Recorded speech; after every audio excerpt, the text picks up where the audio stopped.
Married life with Olivia had initially promised warmth and companionship, yet the reality was far from idyllic. Every day seemed like a battle against the ceaseless grumbling and complaints that permeated our shared space. I found myself entangled in a web where every action was deemed wrong, every choice questioned. In the days before we became a couple, my life was a tapestry of vibrant hobbies and an active social circle. Sports, cycling, and football were my passion, shared joyfully with friends. However, the entry of Olivia into my life marked the slow demise of these pursuits. She dismissed them as unaffordable luxuries or conflicting with her plans, leaving me isolated from friends and disconnected from the activities that once defined me. It took me years, clouded by infatuation, to recognize the insidious changes taking place. Only during moments of reflection, often accompanied by the solace of a few beers, did I grasp the magnitude of what I had sacrificed. Why marry someone for their perfection, only to embark on a mission to mold them into someone else entirely? As I delved into the labyrinth of our relationship, I uncovered Olivia's knack for asserting control over our lives. Friends and family became targets of her scrutiny, deemed either inadequately educated, too boisterous, or too much of a threat to her sensibilities.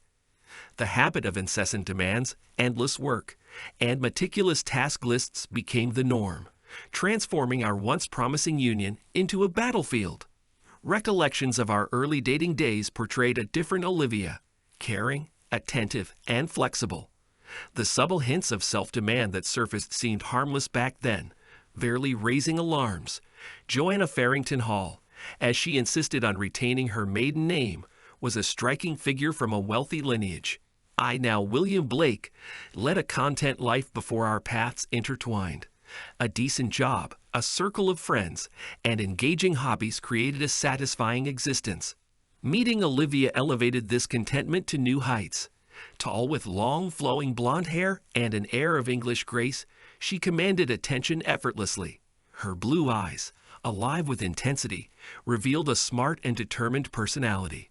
The unexpected turn in our story occurred when Olivia, seemingly out of my league, asked me out. Confused by the sudden attention, I questioned her motives. "I'm tired of all these rich, arrogant suitors. You're different, kinder. I've noticed your smiles and jokes with friends." "I like it," she chuckled, pulling me into her arms with a captivating smile and unwavering eye contact. Despite initial doubts and the early hour, a seed of hope sprouted within me. Perhaps, against the odds, everything could work out. Olivia, meticulous in her appearance, invested in designer clothes, personal trainers, and spa treatments. The engagement unfolded seamlessly until a chance encounter with an old family friend, Richard Templeton, cast shadows on our seemingly perfect union. The unearthing of Olivia's connections took an unexpected turn with the intrusion of Richard Templeton, a figure from her past. Caught in a clandestine rendezvous at a local bar, Richard and Olivia shared a familiarity that went beyond mere friendship. The scene unfolded with Richard holding Olivia's hands across the table, an act that sent a ripple through the foundations of our engagement. Caught in a moment of disbelief, I abandoned my initial plan to exit the awkward encounter. Instead, I confronted the duo, taking a seat at their table. Olivia's attempt to downplay the situation as an explanation to Richard about our engagement only fueled my suspicion. "I had to tell Richard we were engaged," she claimed, insisting on discussing the matter privately. As Richard graciously excused himself, he left with well-wishing words, hinting at the uniqueness of my situation. Olivia, now Isabella in this retelling, apologized for not informing me about her past connection with Richard. However, an air of uncertainty lingered, as if more lay beneath the surface. The day, tainted by this unsettling revelation, continued with a jousting event. Knights on horseback wielded foam spears, their camaraderie overshadowed by the unspoken tension between Isabella and me.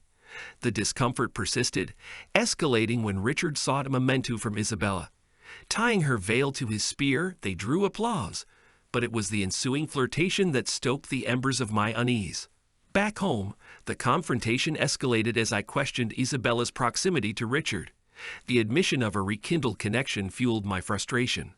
Accusations flew, and the revelation of their mutual attraction left a bitter taste. The suggestion of potential infidelity and the specter of divorce loomed, threatening to unravel the carefully constructed facade of our relationship. A startling proposition emerged in the heat of the argument.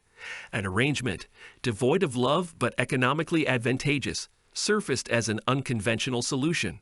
The prospect of an open relationship took root, with the hope that discretion could salvage the remnants of our connection. Silence hung in the air as the consequences of divorce loomed large, forcing a reluctant consideration of this unexpected proposition. As the dust settled, a tentative agreement emerged, setting the stage for a precarious future where financial stability coexisted with emotional detachment. The aftermath of Isabella's revelation left an indelible mark on our relationship. A web of doubt and suspicion now entangled our every interaction. The promise of an open relationship hung overhead like an uneasy cloud, obscuring the once clear skies of our connection. Questions gnawed at the edges of my consciousness. Could I truly ignore the specter of Isabella's renewed intimacy with Richard? Was financial stability worth the sacrifice of emotional fidelity? These doubts lingered, casting a pall over our once promising engagement. The practicalities of our arrangement unfolded mechanically. Isabella, now Sophia, delved into the world of open couple sites, navigating responses from intrigued individuals drawn to the allure of her elegant facade. The facade, a fragile veneer concealing a reality increasingly defined by detachment. The semblance of normalcy persisted as we delved into mundane activities, shopping, cooking, and cleaning. The dynamics of our relationship morphed into a pragmatic coexistence, devoid of the passion and depth that once defined our connection. As Sophia pursued connections outside our union, I grappled with the consequences of this unconventional path. The intimacy I once cherished now became a commodity exchanged for financial stability. Fidelity crumbled under the weight of necessity, leaving behind a hollow shell of the love we once professed. The disintegration of our emotional bond paralleled the growth of our daughter, now named Lily. 13 years old and caught in the crossfire of our unconventional arrangement, Lily bore witness to the fractures in our family foundation. Parent-teacher meetings became battlegrounds, and the strain on our relationship spilled over into every facet of our lives. The shadows of doubt cast by Isabella's past choices now eclipsed any semblance of normalcy. The uneasy truce we maintained, anchored by financial pragmatism, crumbled beneath the weight of unresolved emotions. As we navigated the challenges of co-parenting in this fractured landscape, the shadows of doubt loomed large, threatening to engulf whatever remained of our family. In the wake of our strained arrangement, the veneer of family unity wore thin. Lily, our teenage daughter, caught in the crossfire, grappled with the evolving dynamics of her parents' unconventional relationship. The tension within our home reverberated in muted conversations and guarded glances. One evening, as the aroma of dinner wafted through the air, the strained silence finally fractured. Lily, perceptive beyond her years, confronted us with unspoken questions. "What's happening between you and Mom?" she inquired, her gaze shifting between Sophia and me. Sophia, her usual composed self, attempted to deflect. "It's just grown-up stuff, sweetheart. Nothing for you to worry about." Yet the lines etched on Lily's face revealed the depth of her concern, a poignant reminder of the collateral damage inflicted upon our family. The facade of normalcy shattered further during a tense parent-teacher meeting. Lily's academic progress became a battleground for our conflicting parenting styles. Sophia, now a master of deflection, dismissed concerns with a casual wave, emphasizing the need for Lily to adapt to the complexities of the adult world. A heated exchange ensued, with accusations of neglect and emotional detachment hurled between us. "You can't shield her forever with your open relationship nonsense," I retorted, frustration tainting my words. Sophia countered, "And you think your traditionalist approach is any better? It's a facade, Phil, just like everything else." Amidst the verbal sparring, Lily's voice emerged as a plea for normalcy. "Can't you both just be parents? I don't need this weird arrangement. I need a family," she implored, her eyes brimming with the weight of an adolescence marred by our unconventional choices. The realization dawned that our attempts to shield Lily from the fallout of our decisions had failed miserably. The strains on our family ties now threatened to sever the bonds we once held dear. As the echoes of our argument lingered in the air, the path forward remained uncertain, overshadowed by the tension that underscored our fractured family dynamics. As the complexities of our unconventional family unfolded, a peculiar event emerged on the horizon: a local jousting tournament. Lily's newfound interest in medieval history led us to attend, hoping the diversion would temporarily alleviate the tension that gripped our home. The event unfolded with a thunderous clash of lances against shields and the cheers of the gathered crowd. Lily, eyes wide with fascination, watched the spectacle unfold. Amidst the medieval revelry, Sophia and I found ourselves unwittingly drawn into a metaphorical jousting match of our own. The echoes of the crowd provided a backdrop for an unexpected conversation. "Do you think this is some kind of game, Phil?" Sophia queried, her gaze fixed on the jousters. "Our family is not a spectacle for others to cheer on. We need to address the real issues." I sighed, feeling the weight of our unresolved conflicts. "Maybe it's time we stop pretending, Sophia. This arrangement isn't working. Lily deserves more than a facade of a family. We can't keep jousting with each other's emotions." Sophia's response carried a mixture of frustration and resignation. "So what's your solution, Phil? To revert to some conventional family model? Pretend like the past few years didn't happen?" Her eyes met mine, and in that moment, the armor we had each worn began to crack. The tension of our ongoing joust extended beyond the tournament grounds. As we navigated the delicate balance of family dynamics, Lily observed our verbal jousting with a furrowed brow. "Can't you both just talk without turning everything into a game?" she interjected, her voice a plea for resolution. The tournament, intended as a light-hearted escape, morphed into a symbolic battleground for our family's future. The clash of ideals and the unspoken resentments hung in the air, a stark reminder that our attempts to shield Lily from our conflicts had, once again, failed. Amidst the jousting spectacle, the realization dawned that our family ties required more than a superficial diversion. As we left the tournament grounds, the unresolved tension lingered, casting a shadow over our familial bonds. The jousting game had revealed the fractures within, and the path forward remained uncertain. The days following the jousting tournament brought a discernible shift in the dynamics of our household. The tensions that had been simmering beneath the surface were now threatening to boil over, unveiling alliances and fractures that none of us could ignore. One evening, as the sun dipped below the horizon, I found myself engaged in a candid conversation with Lily. "Dad, why can't you and Mom just get along? It's like you're on opposite teams, and I'm stuck in the middle," she remarked, her frustration evident. I took a deep breath, grappling with the complexity of explaining adult relationships to a teenager. "Lily, it's not that simple. Your mom and I have different perspectives, and sometimes it's hard to find common ground. But that doesn't mean we're against each other or against you." As the days passed, Sophia and I attempted to navigate the strained alliances within our home. In a rare moment of vulnerability, Sophia approached me, her expression a mix of weariness and sincerity. "Phil, we need to find a way to coexist for Lily's sake. Our constant clashes are affecting her, and I don't want her to grow up thinking love is synonymous with conflict." I nodded, acknowledging the truth in Sophia's words. "Maybe we need to redefine our roles, not as adversaries, but as partners in raising Lily.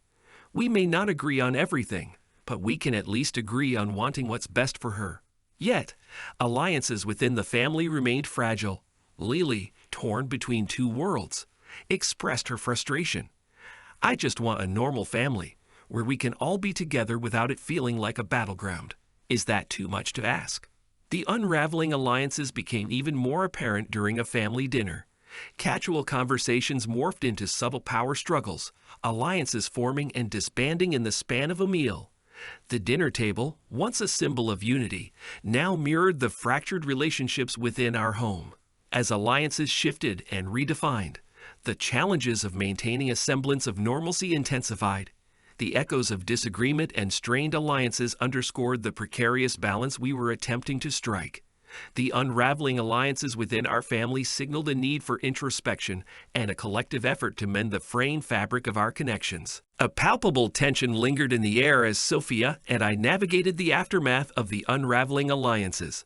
The metaphorical doors between us seemed to have closed, each sealed with the weight of unspoken grievances. It was in this atmosphere that an unexpected conversation unfolded.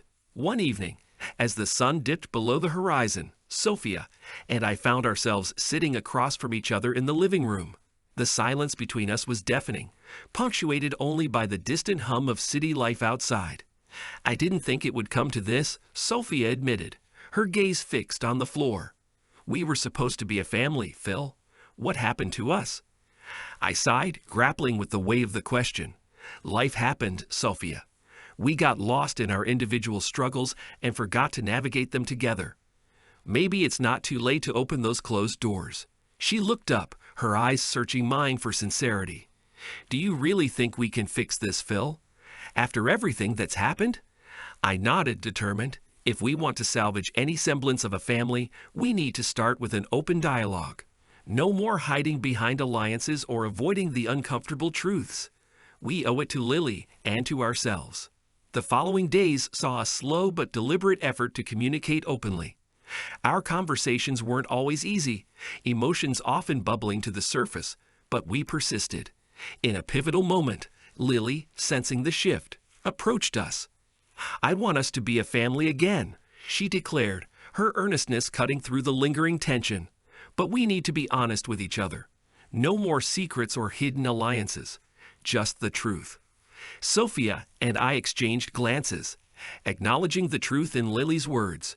She's right, Sophia admitted. We've let too much go unsaid. As we opened the door to candid conversations, revelations unfolded. Each member of the family laid bare their fears, frustrations, and hopes for the future. The process was painful yet cathartic, a necessary step toward rebuilding the bonds that had frayed over time. The open door became a symbol of vulnerability and a commitment to transparency. It was a reminder that despite the challenges, we could choose to face them together. As we navigated the delicate terrain of honesty, the air gradually cleared, and the weight of unspoken grievances began to lift. The journey toward healing had begun, and the open door beckoned us into a new chapter of understanding and connection. Amidst the ongoing family dynamics, a new player entered the scene, bringing with her a sense of intrigue that added another layer of complexity to our lives. Meg, a friend from the past, reappeared unexpectedly, her presence injecting a mix of curiosity and uncertainty into our household. One evening, as the sun dipped below the city skyline, Meg and I found ourselves sitting in the living room, the air thick with unspoken questions. "What brings you back, Meg?" I asked, trying to navigate the subtleties of the conversation. She smiled, a hint of mystery in her eyes. Life took an unexpected turn, and I found myself revisiting old connections. "Your family has always intrigued me, Phil." I raised an eyebrow, curious about the implications of her words. Intrigued? In what way? Meg hesitated, choosing her words carefully. "There's an energy here, a dynamic that's both captivating and complicated. I sensed it even back when we first met." As the conversation unfolded, Meg revealed her own challenges and the desire for a fresh start. The complexities of our family's dynamics seemed to resonate with her in ways that surprised both of us. "I've been through my fair share of ups and downs," she admitted. "Maybe we can find a way to navigate them together." Her words hung in the air, leaving a sense of uncertainty about the role Meg might play in our lives. The family, already grappling with internal struggles, now faced the enigma of Meg's presence. Sophia, observing the exchange from a distance, voiced the concerns that lingered in the air. Is she here to stay, Phil? And what does her presence mean for us? I sighed, acknowledging the complexity of the situation. I don't have all the answers, Sophia. But maybe Meg's presence is an opportunity for us to reevaluate and redefine our family dynamics. As the days unfolded, Meg's interactions with each family member added both intrigue and tension. Lily, always perceptive, seemed to sense the unspoken dynamics. "What's Meg doing here, Dad?" Lily asked one evening, her curiosity evident. I chose my words carefully, aware of the delicate balance. She's a friend who's navigating her own journey. Sometimes, unexpected connections can lead to meaningful changes in our lives. The intrigue surrounding Meg's presence became a focal point, both within the family and in our individual lives. As we grappled with the uncertainties she brought, the question lingered. Would Meg be the catalyst for further complications, or could she be the unexpected ally our family needed in this tumultuous chapter? The atmosphere in our home took an unexpected turn as whispers of a gathering circulated. Meg, the enigmatic addition to our lives, suggested a party, a social event that promised both revelation and potential upheaval. One evening, as the living room buzzed with anticipation, Meg laid out her proposal. "Let's throw a party, Phil. It's time to unveil the layers, bring everything to the surface." Her words hung in the air, leaving each family member contemplating the implications. Sophia, ever cautious, voiced her concerns. "Is this the right time, Meg? We're already dealing with so much." Meg chuckled, a mischievous glint in her eyes. "Sophia, sometimes the best way to face challenges is head-on. A party could be the catalyst for the clarity we all need." As the date of the gathering approached, preparations were underway. The house transformed, adorned with decorations that mirrored the mix of emotions within our family. Lily, ever the enthusiast, added her creative touch to the setup. "Maybe Meg's onto something," Lily remarked, arranging flowers with a thoughtful expression. "A party might just shake things up, and who knows, it could be exactly what we need."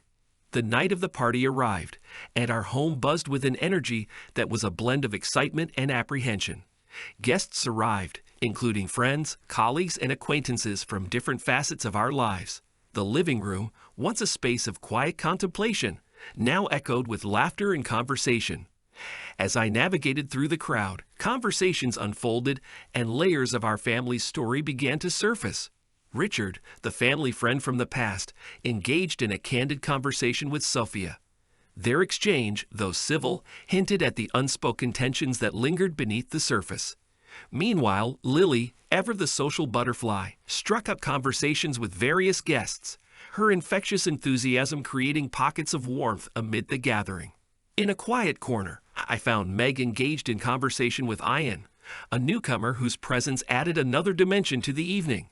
Their discussion, though casual, hinted at a shared history that left me wondering about the connections that had brought them together. As the night progressed, the party served as a stage for revelations, alliances, and the unveiling of emotions long kept hidden. Dialogues echoed through the rooms, weaving a tapestry of stories that intersected in unexpected ways. The gathering, intended to bring clarity, left each family member contemplating the significance of the night, what had been unveiled, and what new paths lay ahead. As the last guest departed, the echoes of the party lingered, leaving our home infused with a sense of both resolution and the anticipation of what the dawn of a new day might bring. The air in our home held a weight of finality as we confronted the aftermath of the revelatory party. Emotions lingered, each family member grappling with the implications of the unveiled truths. The time had come for decisions, and an air of resolution hung in the atmosphere. In the aftermath of the gathering, conversations took on a somber tone. Sophia, ever the pragmatist, addressed the elephant in the room. "We can't ignore what happened, Phil. It's time to face the consequences and decide where we go from here." Around the dining table, a family meeting ensued, with each member expressing their thoughts on the revelations of the party. Lily, surprisingly insightful, shared her perspective. "Maybe it's time for us to find our individual paths. We've been holding on to a version of family that may no longer serve us." Meg, ever enigmatic, added her perspective. "Life is a series of departures and arrivals. Maybe this is the departure we need to embrace new beginnings." As the conversation unfolded, a decision emerged, a collective agreement that signaled the end of one chapter and the beginning of another. The air was thick with a sense of closure as each family member acknowledged the need for change. The next day, as the sun cast its warm glow on our home, the atmosphere felt different. Bags were packed, decisions were made, and the time for final departures had arrived.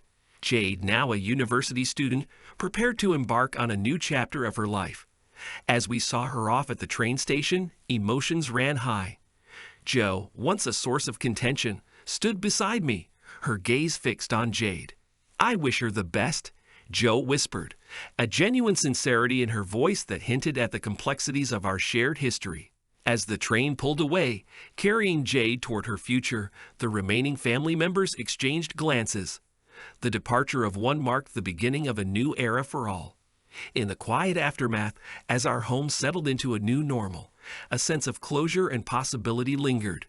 The final departure had come, leaving behind echoes of the past and the promise of a future yet to unfold. Thanks to everyone who took the time to listen to today's stories. If you enjoyed it, please consider liking and subscribing if you haven't already. Feel free to share your thoughts on the events in the comments below. Take care.